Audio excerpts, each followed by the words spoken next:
ඉස්කෝලේ ගුරුවරු ගෙනල්ලා දෙමළ උගන්වන්න කියලා අපේ ළමයින්. දෙමළෙන් දෙමළ ඉගෙන ගන්න ඕනේ. සුද්දන්ගෙන් ඉංග්‍රීසි ඉගෙන ගන්න පුළුවන් හොඳටම. මාස දෙකකින් ඉගෙන ගන්න. ඔයාලට හරි ලේසි. දැන් මේ දෙමළ මිනිස්සු ඉන්නවා. සංඛ්‍යා ඕගනයිස් කරලා ඒක පාරේ බෝඩ් එකක් තියවන්න අර ඔන්න පොඩ්ඩක් පුළුවන් වෙනවා.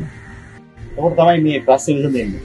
ඒ වගේම මේ මිනිස්සු දිහත් ඔය කට්ටිය ඊට පස්සේ අමුතු විදිහට බලන්න එපා.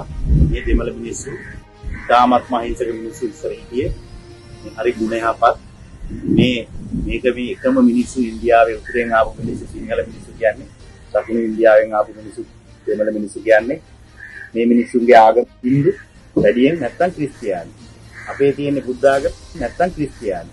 මේ දියුණු වෙන ලෝකේ ඔයාලා දැනුම වැඩි කරගන්න ඕන. ඕගොල්ලන්ගේ දැනුම වැඩි වෙනවා කියන්නේ ඔය කට්ටියන්ගේ විනය හොඳ වෙනවා කියන්නේ නිකම්ම මේ අපි ඉන්න සංවිධානයේ අපේ නාවික හමුදාවේ විනය සහ දැනුම වැඩි වෙනවා.